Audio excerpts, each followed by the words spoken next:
Newsmakers would like to welcome into our studio Chris Vernon, a Naples attorney who handles a lot of cases around the country, Wall Street related. You're also a member of the Collier County Identity Theft Task Force. Thank you for joining us, Chris. It's a pleasure to be here. Can you tell us a little bit about why you thought it was important to get involved in the Collier County Identity Theft Task Force?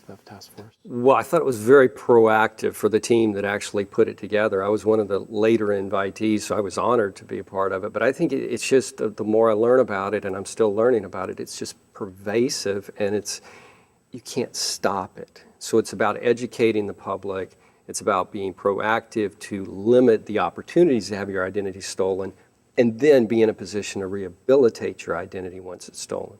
In terms of opportunities to have your identity stolen, we've seen some data breaches here, most recently with Anthem, before that JP Morgan, Target, etc.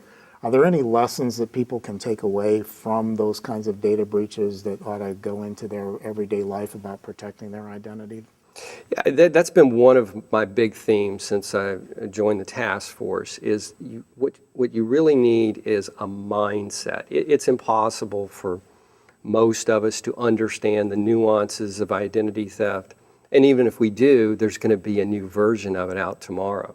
So it's really a mindset. And the mindset is that, do you really need every discount card you can get your hands on? Do you need to sign up for every free app you can get a hold of? Everything that's free. And the change in the mindset that I think people need to get is free doesn't really mean free. What are some of the dangers of taking a free app or taking a discount card? What potentially could happen to somebody there? Well, if you get a free discount card, say to Walgreens, now that your information is in the system, and even if Walgreens isn't going to do anything wrong with it, if there is a data breach like Anthem or the most famous one of Target, then somebody gets your information. They sell that information on the black market for as much as $100.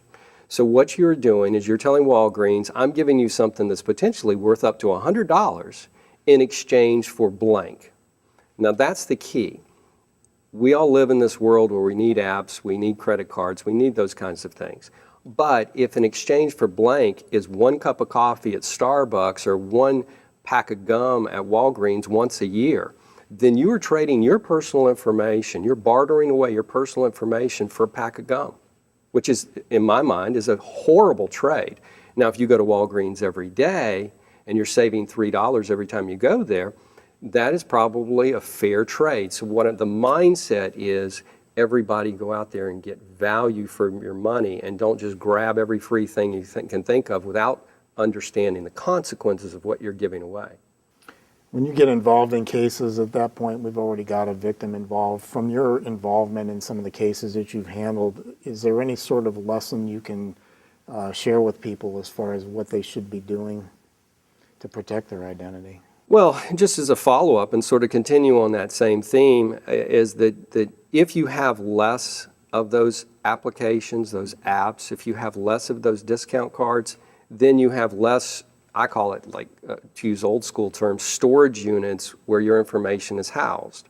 And if you talk to any law enforcement officer, if I, for example, have 8 apps, a business credit card and a personal credit card, I have no ATM card, no debit card, I don't have a Macy's card or anything like that, then I have 10 chances of getting my identity stolen because they're housed in 10 separate storage units. And somebody who has 90 apps, has every department store credit card, Home Depot card, debit card, all that stuff, they may have 100 storage units. Therefore, just basic statistics, they have 10 times as many chances of getting their identity stolen than I do. So reduce your chances. It's sort of a follow-up on the theme. And the other, and this is very anecdotal, I don't have statistics on this, I can just tell you personally, when I represent folks, I've noticed that if their identity is stolen through a bank data breach, and they close that account or close all their accounts, open brand new accounts, which is what the bank will recommend because they don't want to lose your business. I've noticed good crooks, identity theft artists, can get right into that new account. I don't know how they do it. I just know I've seen them do it. And as a result, you probably should move to a different bank if there's a data breach at your bank.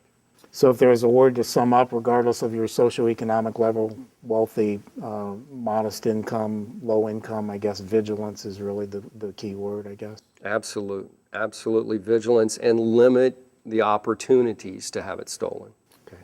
Thank you for joining us today on Newsmakers. Thanks.